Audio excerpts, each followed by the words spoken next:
Ini kenapa rame-rame Tapi- tiba-tiba ada Soeharto di pahlawan? Soeharto itu Itu sudah udah tiga lama. kali, Udah tiga kali diajukan Iya, gagal iya, terus. sejak era SBY Sebenarnya ya. sama Gus Dur 1 tahun yang sama ya, kalau nggak salah ya. Diajukannya pengajuan Oh, 2009 2010 gitu. 2010. kemarin itu kan ada perdebatan begini. Soeharto itu kan selama ini nggak akan pernah jadi pahlawan karena TAP MPR-nya masih ada. Ya, Ada TAP kemarin dicabut. MPR. Nah belakangan ini MPR bertemu dengan Prabowo membahas soal TAP MPR itu. Tidak TAP MPR itu kan berkaitan dengan Soekarno, Ya. berkaitan dengan Soeharto, Gus Dur. Tuh. Gelar pahlawan itu diberikan kepada tokoh-tokoh yang pada saat itu berjuang untuk bangsa dan perlu mendapatkan apresiasi dari negara. Tapi belum ketemu saat itu ya. Ya, saat itu belum ketemu. Akhirnya data itu digali saat ini dan diajukan. Saya sependapat dengan pendapat beliau itu. Kalau tokoh yang diajukan pada saat itu adalah sebagai rakyat biasa, bukan sebagai pejabat pemerintah, itu layak diberikan atau diajukan sebagai gelar pahlawan. Tapi kalau dia ketika itu sebagai pejabat negara, dia yang bertugas, dia yang bertanggung jawab, maka saya kira tidak pantas itu diberikan kepada orang tersebut. Maka saya lihat tujuan ini bukan sebagai apresiasi, Tapi tujuannya adalah untuk membersihkan nama baik, membersihkan namanya supaya namanya menjadi baik kembali. itu kemudian yang mengajukan juga orang Ini PBNU. gara-gara ini Gus Yahya sebenarnya. Itu makanya. Maksudnya ini kan sekarang menterinya ini. Karena ini ulah Gus Yahya menghidupkan Gus Gus Dur. Dur. Oke. Oh. Salah satu ciri bagaimana Gus Dur hidup ya Soeharto hidup. Oke. Iya. Nggak ada Ada konsekuensi. Konsekuensinya. Gus Dur itu hebat karena ditekan Oleh Soeharto. Soeharto. Maka Soeharto dihidupkan. Maka Soeharto akan hidup. Ketika Soeharto Gus Dur dihidupkan, otomatis dan Soeharto hidup. mungkin Gus Dur sebagai entitas tunggal harus ada lawannya Soeharto. Ya.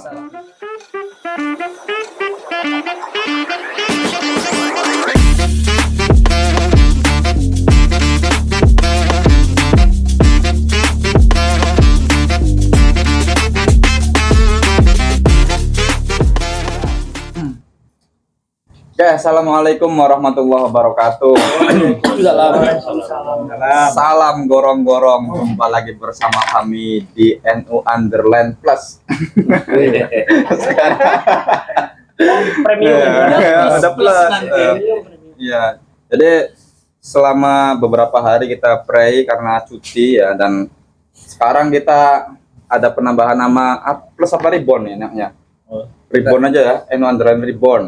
Karena pembahasannya mungkin akan lebih fresh gitu. Insya Allah ya. Nah, kemarin kita sedih, NU Iya. keserang terus. Sekarang Hah? sudah nggak tega. Sudah nggak tega. Makanya kita tiarap dulu lah.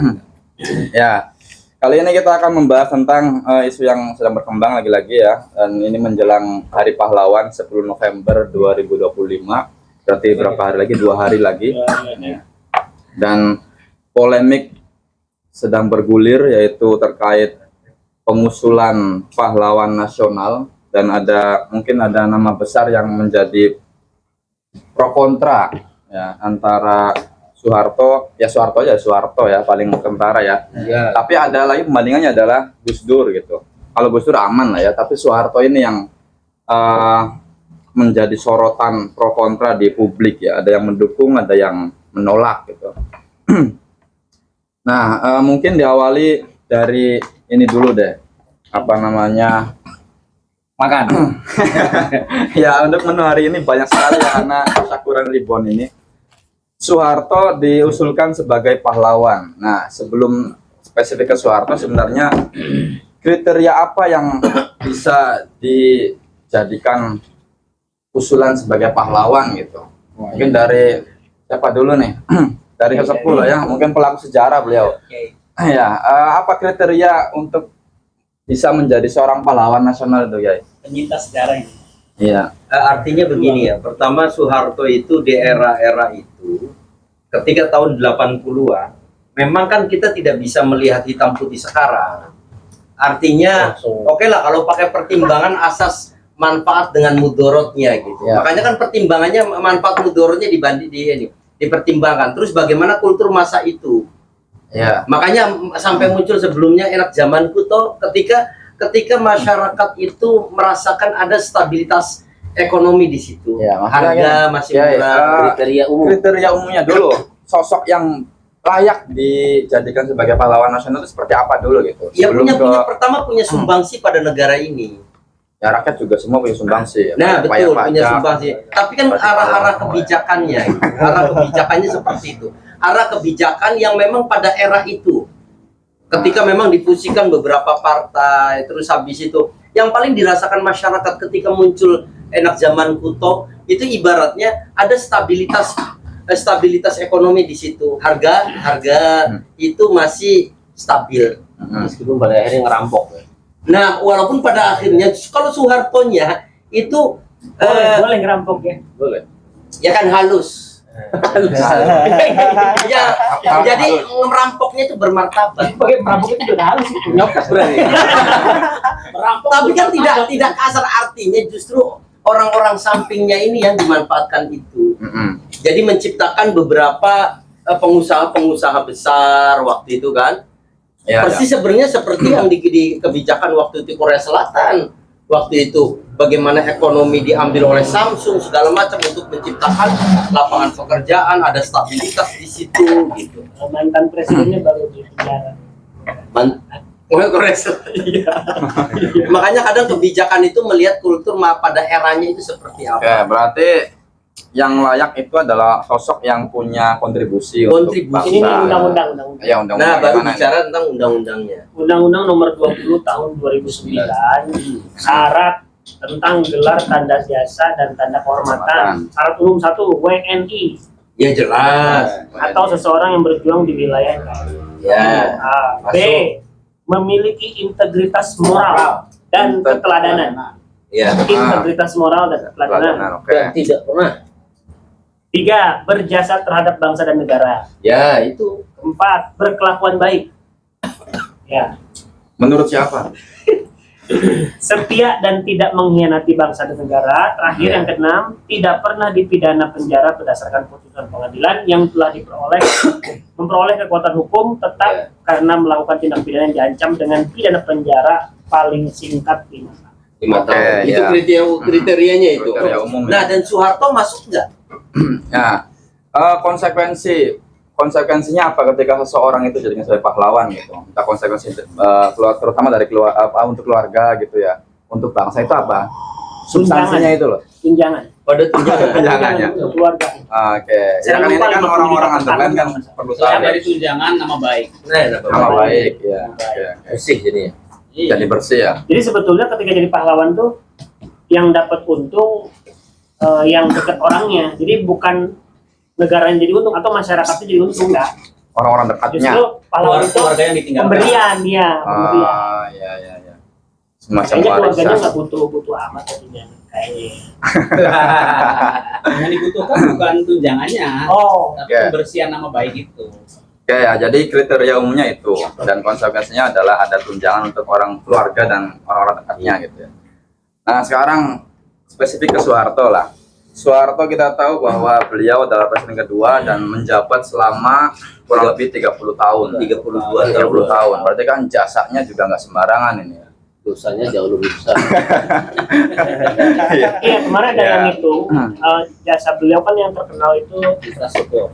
menguasai Jogja sebagai pahlawan kemerdekaan. Perang umum Oh. 1 Maret. Perang umum Perang umum berhasil mempertahankan Jogja selama 6 jam. 6 jam. Nah Ya, itu jasanya. jasanya. Tapi dapat ininya apa dosanya 320.000 jam Dosanya. dosanya. Jadi hanya 6 jam ya. Ini 6 jam. Hanya 6 jam dia berjasa.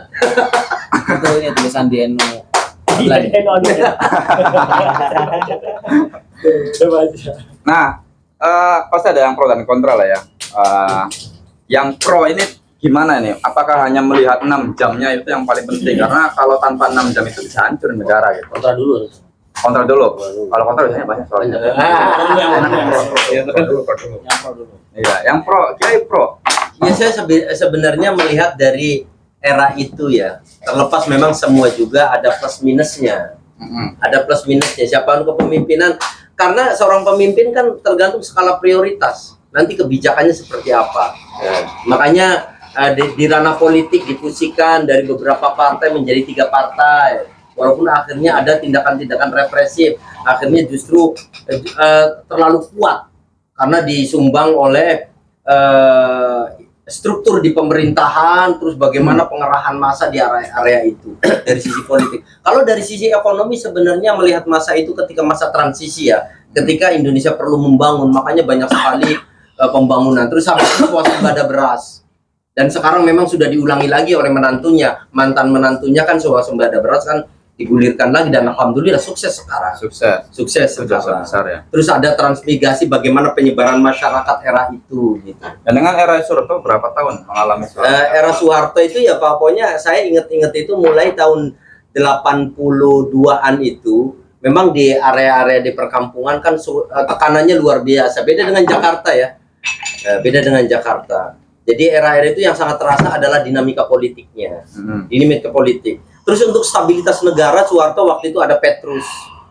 Preman-preman ditangkepin semua. Ya. Stabil tuh ya. Itu stabil itu. Itu berarti Stabil. mengakui bahwa itu dari Soeharto. Iya, Tapi stabil. Emang stabil karena banyak preman yang pulang kampung akhirnya tato itu pada bagaimana disetrika Iya. segala macam. Yang stabilnya nggak hanya preman yang dibungkam, ulama dibungkam. Iya, ulama dibungkam. Iya. Dan memang itu memang tindakan-tindakan seperti itu memang apakah kan punya tujuannya bagaimana negara itu stabil, bagaimana di mata internasional negara Indonesia itu kuat. Karena penting kalau sudah stabil. stabil, ekonomi akan naik. Nah, iya jalan. karena kan yang diinginkan negara itu stabilitas. Meskipun rakyatnya tertekan. Nah, sebenarnya ketertekanan itu apakah ketertekanan model kayak di lembaga pendidikan sangat tertekan, tapi tujuannya kan baik. Oke, oke. Termasuk melarang jilbab. Melarang. Larangan jilbab. Memang kalau kelamaan mohon maaf, kepemimpinan kalau sudah terlalu lama, nggak di mana memang ada kecenderungan agak menyimpang. Ya, artinya berarti jasanya itu perlu diakui gitu ya. Ya ada. Iya. Ya kita tidak menutup mata kan, walaupun tadi perbandingan 6 jam sama 300 berapa jam? 20. Tapi layak menurut sampean? Ya layak atau tidak nanti kalau menurut saya masih ada standar kelayakannya ada. Kalau menurut dari tadi ya, tidak pernah dipenjara, Soeharto pernah dipenjara? Tidak. Tidak. Itu. Nah, integritas moral sekarang ibaratnya apakah anaknya itu ada yang mewakilkan maju menjadi calon presiden? Ya menantunya sekarang. Mantan menantunya. Iya. Anaknya enggak ya? Anaknya kan enggak, dia bermain di area bisnis itu dan yang banyak mendapatkan manfaat bisnis itu ya contohnya adalah mantan wapresnya. Ya. Saya tangkap poinnya. Yang penting tujuannya baik, meskipun cara-caranya itu jauh dari kata moral ya. Karena begini, Moral. seorang pemimpin pada prinsipnya pengen rakyatnya sejahtera. Tapi caranya itu, makanya yang membedakan ada cara. Tapi tujuan seorang pemimpin adalah tasarruful imam ala ra'iyah manutun bil maslahah, kan begitu tujuan, cuman caranya itu. Ini rakyat yang mana dulu? Nah, era itu makanya tidak bisa dirasakan oleh kita yang Gen Z ini. Makanya Gen Z. Tapi kita kan punya data. Nah, kalau punya data, kalau literasi Gen Z-nya membaca. Oke. Nah, sepertinya Tadi Bapak kita Gen sudah Z. mulai nggak tahan ini mendengar. Kita Gen Z. Iya, ini Oh iya. udah panas ini Ya, beliau. begini. Silakan. Dalam sejarah peradaban manusia. Nggak apa-apa. Itu biar beliau Ya, tarik-tarik. banyak aktor dalam periode sejarah, dalam peperangan, bahkan dalam perjuangan punya jadi aktor besar, punya jasa besar juga. Tapi aktor besar itu bukan berarti bisa dianggap sebagai pahlawan atau layak untuk jadi pahlawan, meskipun dia bagian dari sejarah. Dia bagian dari sejarah panjang bangsa ini. Gini, kalau pahlawan kan seharusnya ini bukan justru harusnya kan membebaskan dari ketakutannya, bukan justru menanamkan rasa takut. Nah, apa yang dilakukan Soeharto lebih banyak menanamkan rasa takut selama 32 tahun lewat rezim otoritarisme militeristiknya. Banyak pembungkaman pers, terus penculikan dan tragedi-tragedi banyak sekali, termasuk yang berkaitan dengan NU ya. Kita itu banyak sekali. Sebelum itu ya tahun 60-an ya, terkait PKI juga kan itu ketika Soeharto naik ya. Soeharto naik, yaitu pro kontra soal PKI. Tapi kan yang menurut data 500 sampai 1 juta sekian ya, 1 juta yang dibunuh ketika Soeharto memimpin. Yang dibunuh terindikasi ya bukan hanya PKI saja, yang dianggap dekat, dianggap entah petani, seniman, ya mati semua. Sepakat. Nah, tapi ini dibantah oleh salah seorang menteri Fadlizon bahwa beliau tidak terlibat di genosida gitu. Buktinya Karena begini, Soeharto ketika Banyak menginstruksikan itu di atasnya A, justru kadang yang lebih ekstrim. Di bawahnya. Di bawahnya itu yang lebih ekstrim. Soeharto. Jadi pemaknaan dari orang-orang yang di bawahnya justru ekstrim karena pengen ABS, asal bapak senang, kan seperti itu. Dan memang ketika ketakutan itu lebih efektif untuk menjalankan sebuah pemerintahan daripada kadang lebih apa namanya, dengan pendekatan yang lain. Pendekatan orang rasa takut itu seperti anak ke orang tuanya, rasa takut itu lebih efektif dalam memerintah. Artinya Prabowo lebih kejam daripada Soeharto ya. Tapi kan lebih keterbukaannya beda. Kesimpulannya itu Gitu. Kalau dibandingkan dengan Prabowo beda, eranya sudah berbeda. Eranya berbeda. Kesimpulannya nggak serem.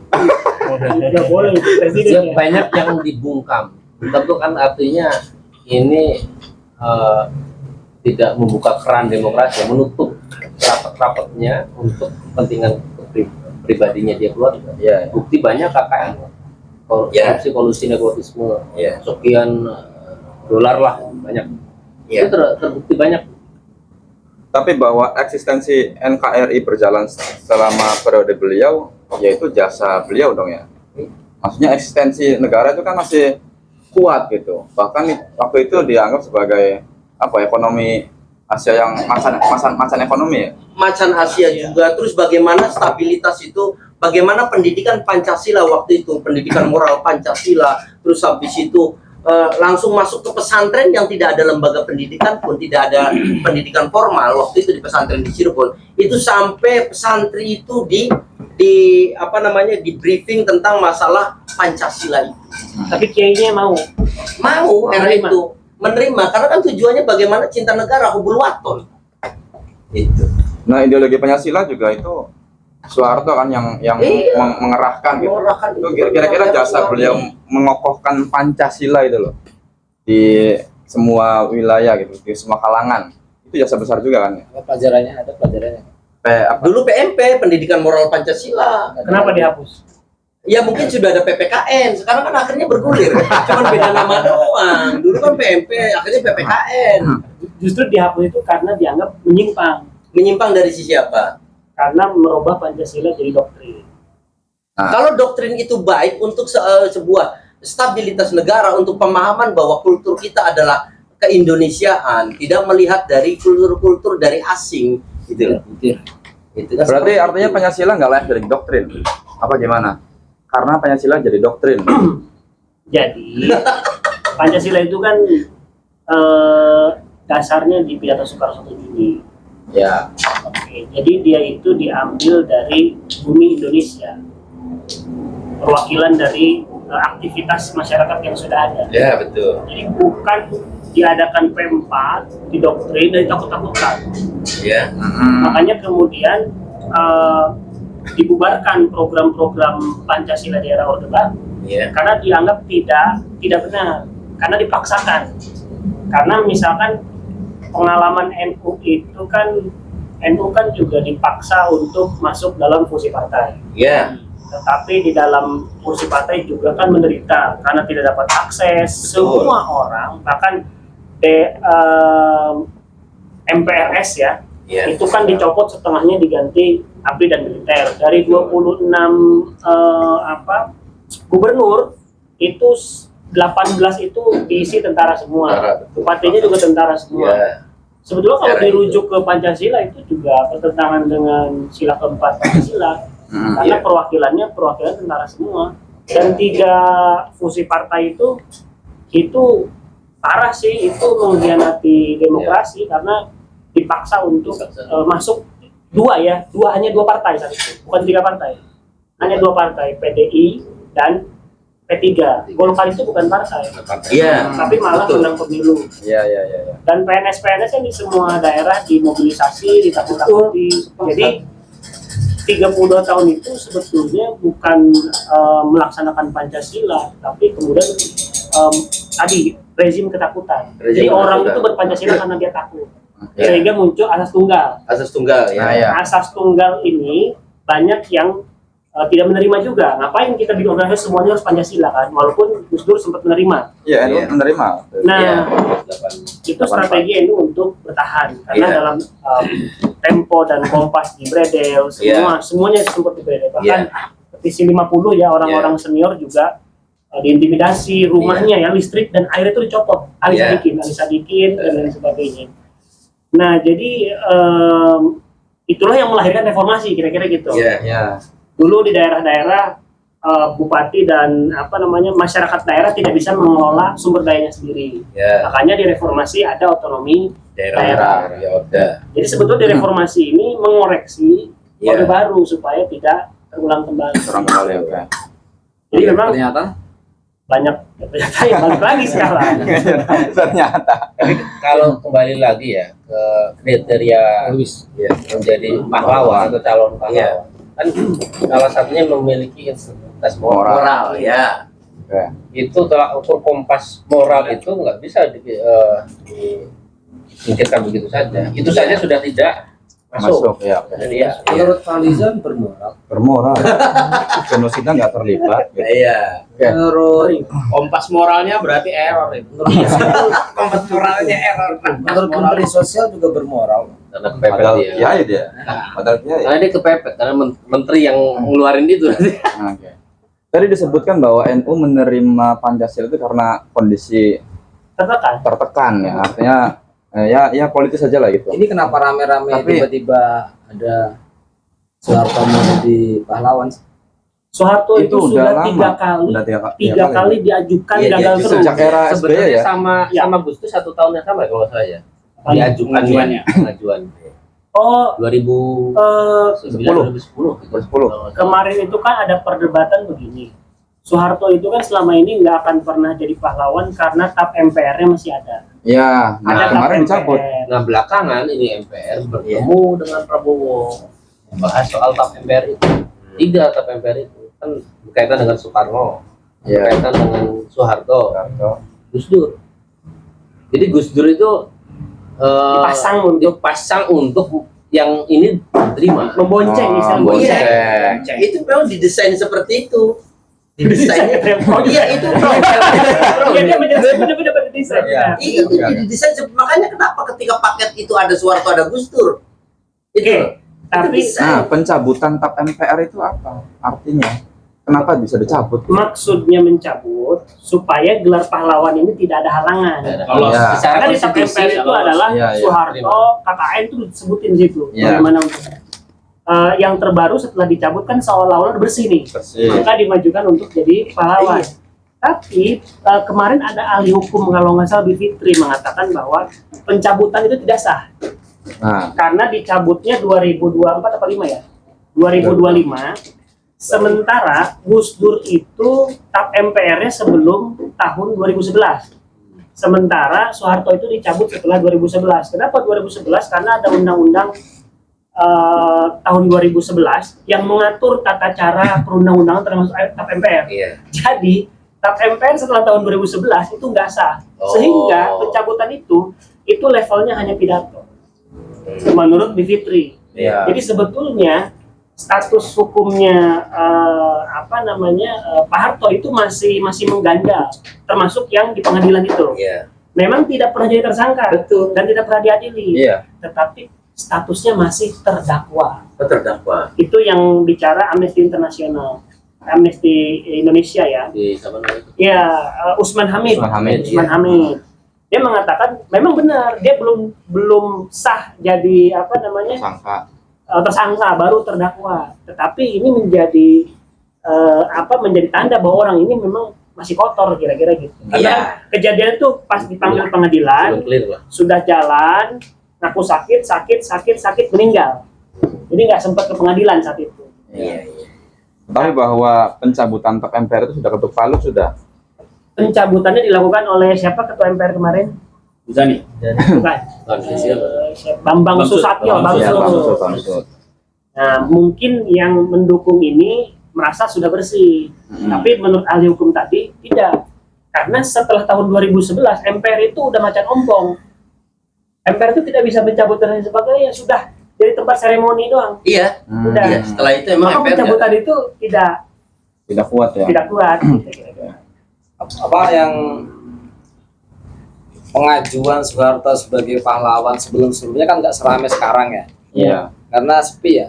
Dulu sebetulnya ramai. Ramai juga ramai. Ramai. Jadi setiap diajukan nolak nggak jadi. Iya. Diajukan nolak nggak jadi. Penolakannya juga nggak seramai ini karena ini kan hampir sampai kan, hampir berhasil kan untuk kali ini. Untuk kali ini Oke, tahapnya udah sampai ujung. Berhasil tinggal Ini kan terakhir. karena- Ya banyak ini juga ya, banyak variabelnya. Karena instrumen Satu, kekuasaannya iya mendukung presidennya mantan menantu, kemudian yang mengajukan juga orang Ini PBNU. gara-gara ini Gus Yahya sebenarnya. Itu makanya, maksudnya ini kan sekarang Enggak. menterinya ini Karena ini ulah Gus Yahya menghidupkan Gus Gus Dur. Dur. Oke. Oh. Salah satu ciri bagaimana Gus Dur hidup ya Soeharto hidup. Oke. Ada Ngerti. konsekuensi. Konsekuensinya. Gus Dur itu hebat karena ditekan Soeharto. Soeharto. Maka Soeharto dihidupkan. Maka Soeharto akan hidup. Ketika Soeharto Gus Dur Dur hidup, dihidupkan, otomatis dan Soeharto hidup. mungkin Gus Dur sebagai entitas tunggal harus ada lawannya Soeharto. Ya. Ini salah Gus Yahya nih ngapain Gus Yahya. ngidupin Gus Dur. ya justru Salah Berarti lagi. menteri sosial itu suruh Salah lah. Bisa suruhan izin ini ya. tapi ini menjadi menarik ketika Gus Dur Kepikiran. dihidupkan kembali. Maksudnya Iya. dinaikkan Iya. terus Soeharto naik. Ini jadi pembahasan menarik. Jadi kan kita bisa mempertentangkan Soeharto seperti apa, Gus Dur seperti apa. Iya, perbandingannya. Nah, Iya. hitam putih, Mm-mm.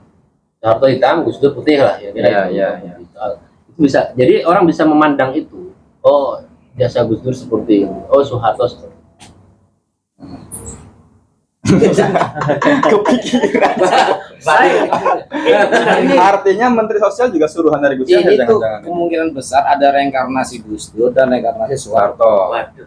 Bayangan saya ke depannya kalau mereka berdua ini berjalan berdampingan sesuai dengan terah, Indonesia akan maju nih, Indonesia emas 2045 akan ketemu.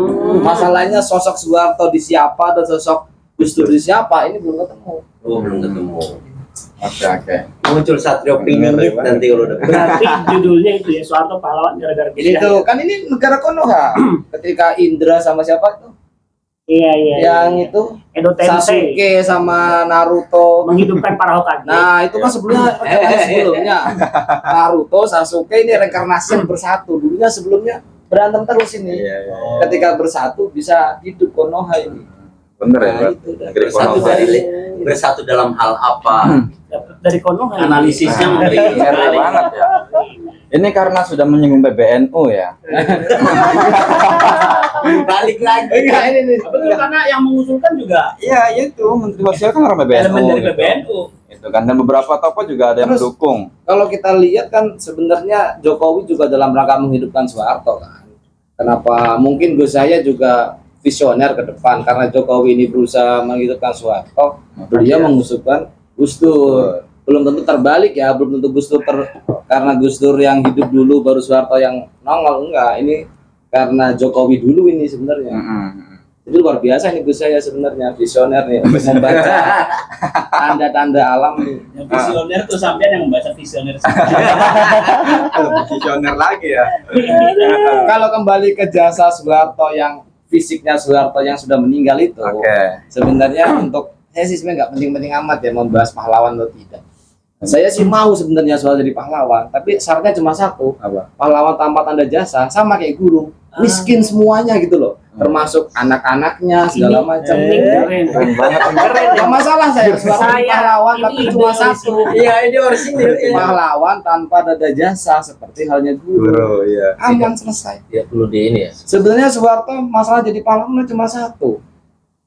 Kebaikannya dia sudah dibayar kontan oleh negara, segitu banyak kekayaan alam dikasih oleh negara untuk keluarganya dan pengikut-pengikutnya, saya rasa kebaikannya dibayar kontan, kecuali kita kembalikan lagi kekayaan cendana kembali masuk ke negara ini itu Kan baru. sudah, Taman Mini sudah dia Masih Udah masuk MA mau diminta lagi. minta lagi. Iya.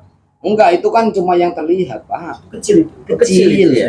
Belum jenderal-jenderal yang membawa Nah, itu dia. ini ya. Itu sampingnya itu. Nah itu kalau nggak apa-apa saya jadi pahlawan, itu syaratnya cuma satu, pahlawan tanpa tanda jasa. Kita tahu sendiri pahlawan tanda jasa seperti apa. Berarti PPG aja ngantri gitu. istimewakan ya. Karena tanda jasanya kan udah dikasih. Istimewakan gelar pahlawan. Iya. Berarti sampean ingin menormalisasi gelar pahlawan itu, Iya, bukan nggak hal yang masalah. mewah gitu. Nggak masalah guru aja pahlawan terus Betul. gitu. Tapi itu syaratnya ya harus setara dong. Kalau ini nggak apa-apa jadi pahlawan, mau ditempel fotonya juga nggak apa-apa ya, syaratnya itu kita kembalikan lagi karena jasanya A dibayar kontan oleh negara seperti ini, ya udah bayaran kontan itu minimal dibalikin separuh lah. Oke, original sekali ini ya. Menarik ini. Tapi kan emang ada yang mau. Saya yakin siapa Pak Presiden sekarang sedikit banyak kecipratan pembayaran kontan oleh negara, karena beliau kan mantunya, otomatis Pak Sumitro adalah misalnya, otomatis Ya ada lah Kedekatan. pikirannya gitu. ya ya nggak apa-apa, emang namanya besan sama ini sama besan saling Biasa, ya? membantu kan biasa. Biasa. Di pesantren juga biasa ya. Ya, kan hukum alam Pak, itu hukum alam. Itu hukum alam. Kedekatan kan begitu. Iya. Tapi kembali lagi saya yakin tuh itu efek Gus Dur Gus Dur ya menghidupkan ya. menghidupkan Gus Dur. Berarti Soeharto itu mau jadi pahlawan itu sejak tahun 2011 gitu. 2021 gitu. Ya makanya sebelum itu Gus saya udah melihat tanda alam itu, beliau menghidupkan Tanda Gus Dur. alam. udah beda gitu. Udah pakai nalar kalau udah begini. Udah merinding. Kan ada pernah dibahas di podcast kita bagaimana Iya. Jokowi Iya. jadi Jokowi siapa, sampai sekarang kan belum tahu Jokowi siapa, karena ini kalau bukan perintah dari ini Solo, Iya. tahu kan sendiri siapa di Solo ada makam siapa itu, nggak jadi apa-apa beliau. Putin. Iya Putin kan, nggak jadi apa-apa beliau. Iya, oke. Tapi kemarin ada tokoh NU ya yang menyatakan bahwa orang yang mendukung Soeharto jadi pahlawan berarti nggak ngerti sejarah. Nah ini sebagai orang NU nih. Tapi di dalam NU sendiri ada yang tokoh yang kontra, ada yang pro gitu. Itu sebenarnya gimana? Kita kan underline nggak ngerti nih gimana sih tokohnya ini. Ada yang pro, ada yang kontra. Iya, dua-duanya Kalau bingung banget itu. kalau kita berbicara tentang data, bagaimana dulu Soeharto melakukan 10 menit. penekanan kepada orang-orang NU, Iya. pesantren, lembaga pendidikan, Iya. itu sudah banyak sekali datanya. Iya. Terus ada pemaksaan orang-orang pesantren untuk bergabung di satu partai, itu sudah banyak sekali. Itu jelas ya. Jelas sekali. Jelas, real. Jadi data yang kita dapatkan di media, di cerita-cerita, itu tidak bisa dibantah bahwa terjadi represi yang dilakukan oleh Soeharto kepada masyarakat NU, Nahdien gitu kan. Nah, makanya ketika kemarin salah satu tokoh NU menyampaikan kalau ada orang NU mengusulkan Soeharto sebagai pahlawan, maka dia tidak tahu sejarah. Mungkin menurut saya ini karena dia sudah terjebak di dalam sistem kekuasaan saja. Waduh. Atau dia pernah mendapatkan cipratan yang tadi disampaikan oleh beliau itu. Bahasanya jangan ciprat. Pernah menikmati Pernah. era Soeharto. Mungkin. Oh, yang mendukung ini. Iya, Iya. mungkin pernah menikmati era Soeharto. Dan era sekarang. Dan itu real, kalau itu real. Real. Makanya ketika kita lihat kok yang mengusulkan itu adalah justru petinggi NU sendiri Iya. yang saat ini sebagai sekjen, itu agak miris ya. Ya. Tapi kalau kita lihat background sebelumnya, pertama kali presiden kita menjabat, ini ada beberapa kerancuan ketika dia mengusulkan gelar pahlawan. Ketika kemarin presiden memberikan gelar pahlawan kepada orang-orang terdekatnya, ada sekretaris pribadi, adiknya dan lain sebagainya. Oh, gelar, bukan gelar, Gelar gelar kehormatan. kehormatan. Sorry, gelar kehormatan.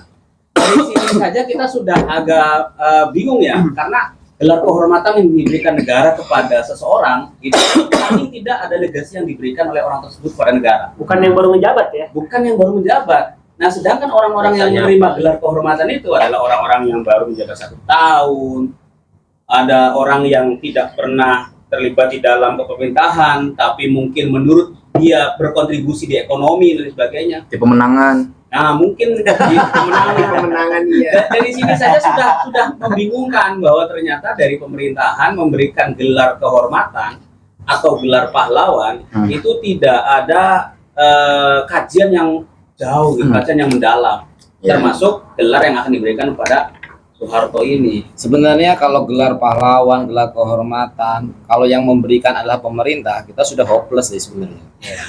Oh, emang dari awal udah Udah nggak masuk akal. Iya. Udah nggak masuk akal karena emang ya apa sih yang bisa diharapkan dari pemerintah?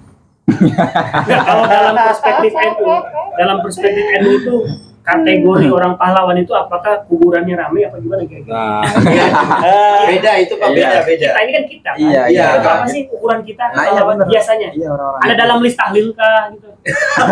Tawasulnya gitu ya. Tawasulnya ada terus. Saya kira mungkin gini ya, kita itu tidak pernah berbicara tentang satu tokoh yang kita anggap sebagai pahlawan dalam lingkungan NU. Misal sederhananya kita mengenal bagaimana Gus Dur dulu memperjuangkan NU di Orde Baru, menjaga NU supaya tidak terlibat di Orde Baru. Tapi kita tidak sampai memberikan penghormatan berlebihan pada Gus Dur, karena yang berjasa bukan hanya Gus Dur, tapi kita melihat ulama NU itu justru yang paling kecil, tokoh-tokoh kiai-kiai kampung yang menjaga kesejahteraan masyarakat di kampung, itu yang benar-benar sebagai pejuang, sebagai tokoh yang perlu kita berikan penghormatan. ya kalau NU Jadi- jangankan minta gelar pahlawan, suruh imam masjid aja kan monggo situ-situ. Iya. Kalau kita bicara NU kan lembaga keagamaan yang ya pesantren ya. Lagi-lagi kita berkaitan dengan ritual moralitas. Tentu orang NU akan menghargai orang entah itu pahlawan atau bukan. Bahkan sekalipun dia pahlawan, yang dilihat bukan bahwa pahlawan itu bukan dilihat bahwa dia ikut perang fisik, tapi dia memberikan gagasan dan keteladanan moral yang pada akhirnya itu mengubah arah bangsa itu arahnya ke situ, ubah moralitas. Nah, kalau dari yang dipaparkan beliau itu berarti ada paradoks nih. Pas tadi gara-gara Gus Yahya menghidupkan. Jadi kalau menurut ini kan berarti beliau mengkhianati para pendahulu NU. Ya, karena kan tadi. Iya, betul. Tapi nggak bertentangan sih. Ini yang ngomong masih satu keluarga ini. Sama siapa? Masih satu keluarga dengan jajaran elit PBNU itu. Iya. Jadi satu sisi dari keluarga memberikan bantahan ketika ada orang NU yang mengusulkan Soeharto berarti dia tidak tahu sejarah, tapi elit NU sendiri yang masih satu lingkaran itu justru menjadi aktor utama pengusulan itu. Ini kesadaran ulama juga udah menghipis ya. Tapi Pak Kiai Wah, ini kalau underline bingung ini. tadi Kalau mana yang mau diikutin? masukin nama Pak Harto nggak sih? Enggak. Wah, ini udah jadi. Karena begini, Pak Harto itu ketika lagi konfrontasi dengan NU itu di Aceh, ketika dia waktu itu ada Muktamar Muhammadiyah, Soeharto sampai bilang begini, ketika waktu itu sangat keras sekali, saya nggak NU, nggak patean. Artinya apa? Saya nggak NU, nggak masalah. Itu loh.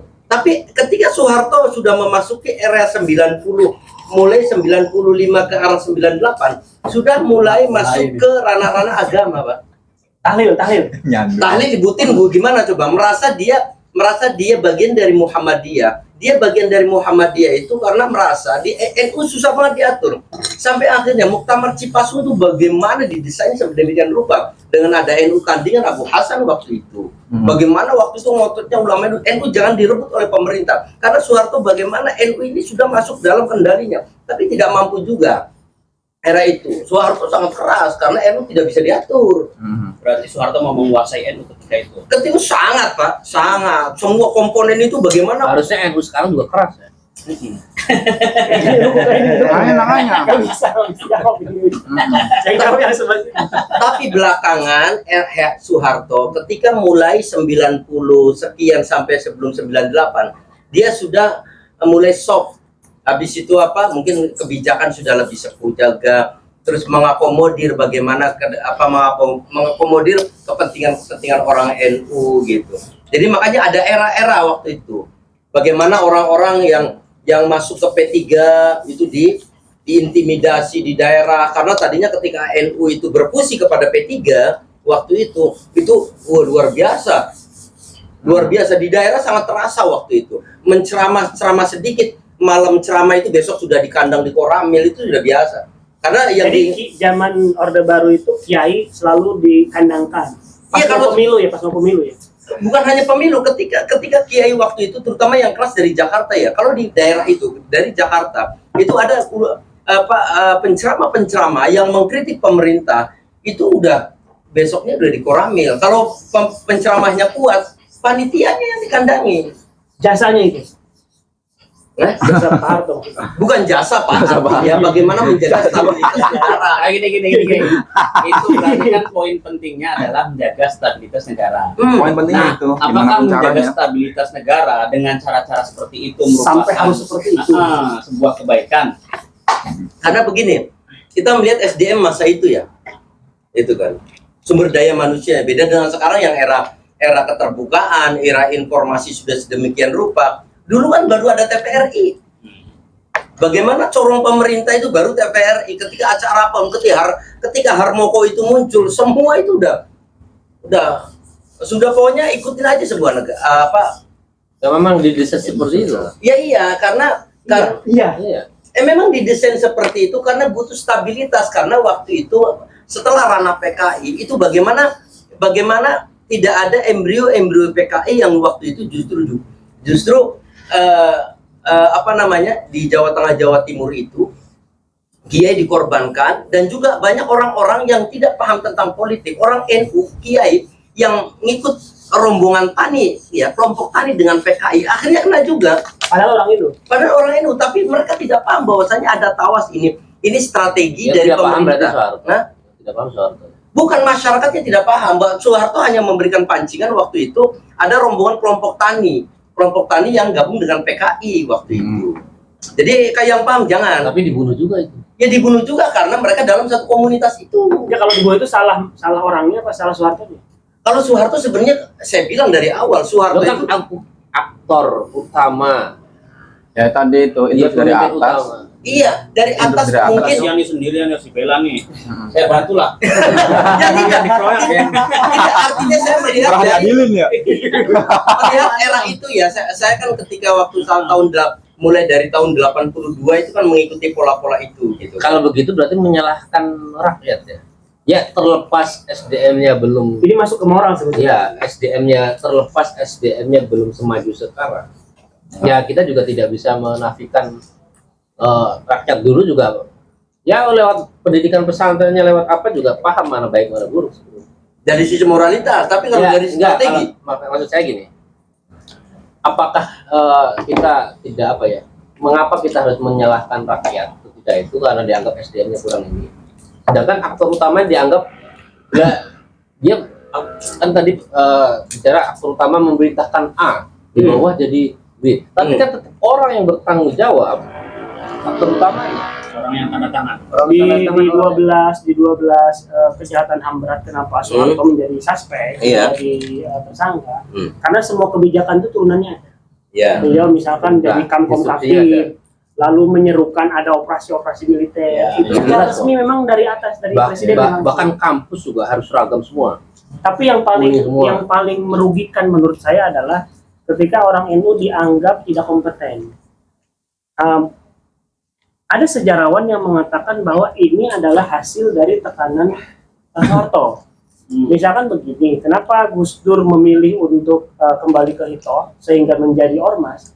Itu bukan karena ingin independen, karena nggak ada kesempatan. Betul sepakat. Tidak ada kesempatan. Setiap mau jadi calon anggota DPR, namanya terhapus. Termasuk Kiai Maruf Amin mengaku paling susah untuk menjadi anggota DPR karena dia orang NU. Nah, semua itu tiada. Bahkan di Kementerian Agama pun saat itu untuk masuk susah. Jadi kita itu dibuat supaya tidak kompeten. Sehingga orang NU ya sekolah, nggak ada orang NU aristokrat saat itu, sedikit sekali. Ya. Jadi by design tidak diberi kesempatan, sehingga Ya. kalau sekarang masih ada orang menganggap orang NU kurang kompeten, sisaan itu adalah warisan tekanan di masa Orde Baru karena nggak dikasih kesempatan. Iya betul. Untuk berorganisasi, untuk meningkatkan karirnya. Gitu. Iya. Iya. Jadi saya kira bukan hanya PKI yang ekstapol ya, Ya. NU itu ekstapol tanpa tanda gitu. Iya. Dan Betul. itu sampai sekarang. Iya. Rasanya sampai sekarang. Iya, artinya residunya masih ada. Bukan itu warisan yang paling buruk menurut saya. Ya. Dan ada orang NU mendukung Mengusulkan. mengusulkan gelar pahlawan Soeharto itu ya bentuk Rasa terima kasih. karena sudah Ini padahal mau untuk pengkhianatan itu. Jadi terima kasih. Ini mencoba mendukung ya. Mencoba sebenarnya kalau mendukung. kita membicarakan Soeharto ya kita akan melihat ya katakanlah tadi yang 6 jam berperang itu kan fisik ya. Tapi apa yang ditinggalkan Soeharto soal gagasan, soal moralitas itu kan yang jauh lebih penting yang menandakan arah bangsa itu kemana. Dan Soeharto tidak memberikan itu. Di akhir dari perjalanan 32 tahun justru lebih banyak memberikan ketakutan. Ya. Nah, kalau kita melihat, nah ini mulai ke Gus Dur ya. Ya. Mulai ke Gus Dur, ya semacam apa namanya? Gitu Pak. Kontradiktifnya Soeharto. Iya. Kontradiktifnya Soeharto. Kalau Soeharto melanggar HAM, Gus Dur justru orang yang getol membela soal hak asasi Harusnya manusia. kalau Gus Dur pahlawan ya Soeharto jangan kira-kira gitu. Ya, kira-kira gitu. Terus berkaitan dengan soal apa tuh pluralisme, soal penerimaan Beragaman. keberagaman Bhinneka Tunggal Ika terapkan ketika era Gus Dur.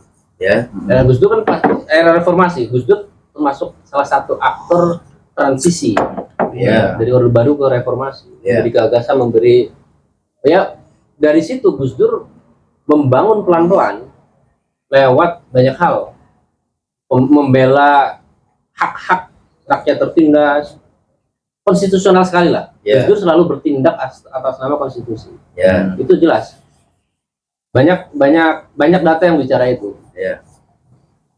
Tapi ketika Gus Dur bicara tentang masalah konstitusi, justru lengsernya karena seperti itu. Gus Dur lengser itu, Gus Dur kan sangat pakem mengikuti pola-pola konstitusi.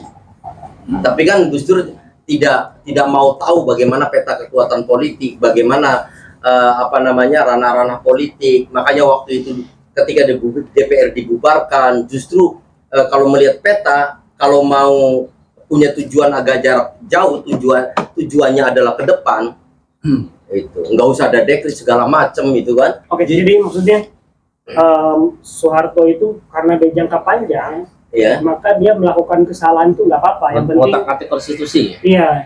Ya, kalau konstitusi sekarang aja udah diutak-atik. Makanya Francis, mohon maaf, artinya presiden sekarang pun itu ketika punya tujuan panjang, Prabowo, bagaimanapun caranya saya jadi nggak apa-apa, ngikuti dari orang-orang, liatin projo segala macam dimanfaat, nggak apa-apa, yang penting saya punya tujuan baik, itu loh. Tapi Gus Dur gini, dia melawan, ya katakanlah ada dekret tertentu yang dianggap inkonstitusional, maksudnya yang dia lawan itu kan sesuatu, dia melawan yang batin, Ya.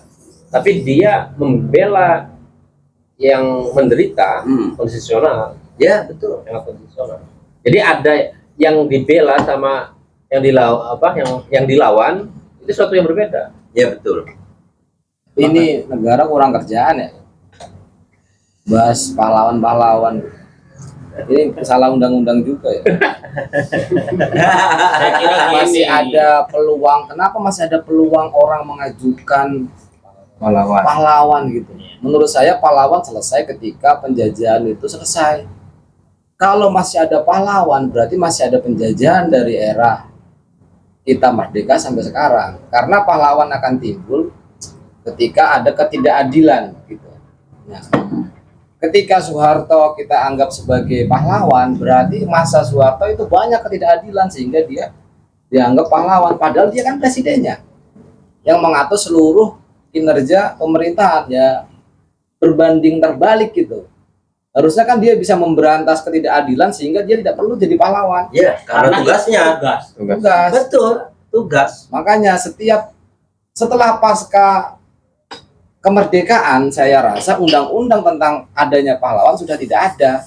Pahlawan zaman dulu saja gitu, kecuali pahlawan tanpa tanda jasa itu kan nggak perlu ngurangin apa-apa gitu. Mungkin saya gini ya, menambahkan. Kenapa Ini kurang kerjaan, pemerintah lagi pusing. ada beberapa tujuan. Kenapa harus adanya pemberian gelar pahlawan? Satu, gelar pahlawan itu diberikan kepada tokoh-tokoh yang pada saat itu berjuang untuk bangsa dan perlu mendapatkan apresiasi dari negara. Tapi belum ketemu saat itu ya. Ya, satu belum ketemu. Akhirnya data itu digali saat ini dan diajukan. Saya sependapat dengan pendapat beliau itu. Kalau tokoh yang diajukan pada saat itu adalah sebagai rakyat biasa, bukan sebagai pejabat pemerintah, itu layak diberikan atau diajukan sebagai gelar pahlawan. Tapi kalau dia ketika itu sebagai pejabat negara, dia yang bertugas, dia yang bertanggung jawab, maka saya kira tidak pantas itu diberikan kepada orang tersebut. Maka saya lihat tujuan ini bukan sebagai apresiasi, Tapi tujuannya adalah untuk membersihkan nama baik, membersihkan namanya supaya namanya menjadi baik kembali. Karena kan saat ini kan nama beliau sangat apa bisa ya dengan hanya pemberian gelar kemudian namanya bersih, padahal data-data tadi nggak bisa dibantah. Begini Pak, nanti akan next setelah nanti 50 tahun ke depan. Ketika orang sudah tidak merasakan lagi bagaimana era Soeharto. ada data. Maksudnya mempersiapkan anak cucunya.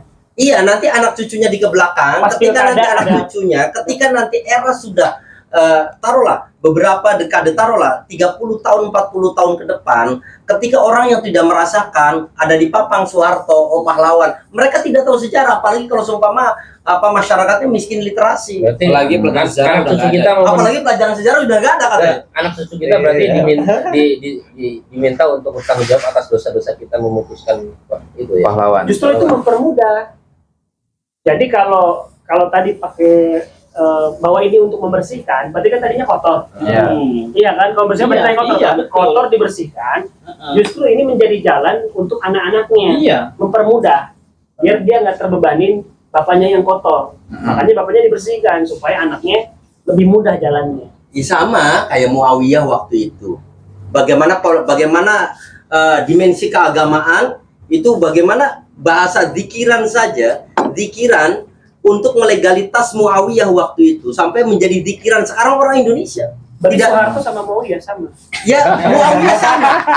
Cuman kalau Muawiyah pengen ke Simpulan. putranya Yazid, Jokowi sama ke pengennya Gibran. Kalau- Itu siklusnya seperti siklus. Tadi kan logikanya bukan soal kebersihan Soeharto terus berdampak ke anak. Ya pasti iya. Ya iya, tapi Tapi kan tadi- nama baik. Tadi ini logikanya 50 tahun ke depan Ya. kan bukan soal bicara anak kan, soal bangsa ini kan. Iya, generasi Bangsa anak. ini, generasi bangsa ini 50 tahun ke depan melihat pahlawan Soeharto. Nah, gitu.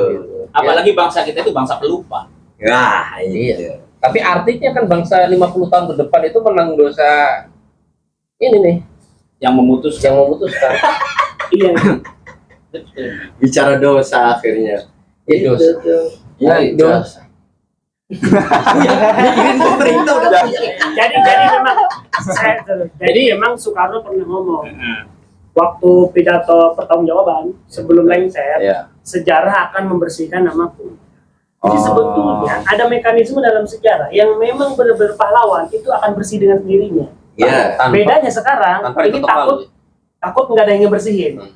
Maka dibersihkan. Dibersihkan dulu. Seperti Gus Dur juga pernah bilang, nanti juga apa yang saya katakan akan terbukti kok. Sejarah Sejarah yang berbicara. Sejarah akan Iya, bicara, siapa yang salah, siapa yang Nah yang sekarang mengajukan nggak percaya sama sejarah. Ya masalahnya kan nggak ada pelajaran sejarah nanti. Bayangin ketika Soeharto waktu itu pengen mengadili Soekarno, itu bahasanya Soeharto mendem jero mikul duhur. Itu istilah dulu ketika waktu Soeharto pengen mengadili Soekarno, ketika membawa konsep komunis itu, Nasakom itu. Akhirnya kata Soeharto, gimana nih Pak Soekarno, pokoknya mendem jero mikul duhur. Artinya apa? Ya pokoknya seberat-beratnya, tapi dengan bahasa istilah itu. Pokoknya mendem jero mikul duhur, itu bahasa istilah dulu. Seperti itu. Closing statement.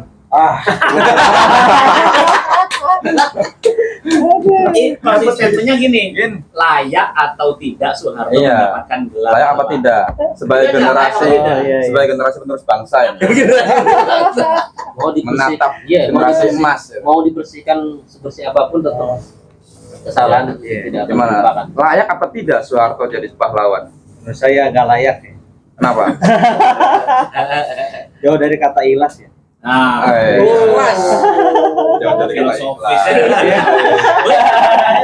Artinya jasa Soeharto semua adalah pamrih ya. Pamrih, Kekayaan betul. keluarga dan Jauh keluarganya. dari itu. Masya Allah. Dibuktikan dengan korupsi dan lain sebagainya. Oke.